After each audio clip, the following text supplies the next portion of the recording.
আমাৰ ৰাণীগঞ্জ বজাৰত দুজন মানুহ আহিছিলে আমাৰ CSP-ত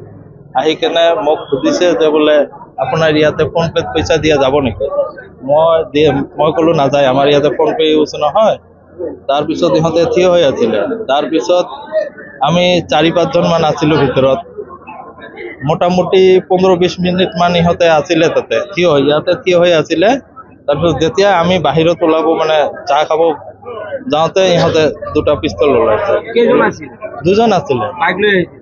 এইটো গম নাপাওঁ মইতো ভিতৰতে আছিলোঁ আমি সব ভিতৰতে আহিছিলোঁ পিছত কেইজন গুলিবিদ্ধ কোনে গুলিবিদ্ধ হৈছে মোৰ মামা গুলিবিদ্ধ হৈছে আৰু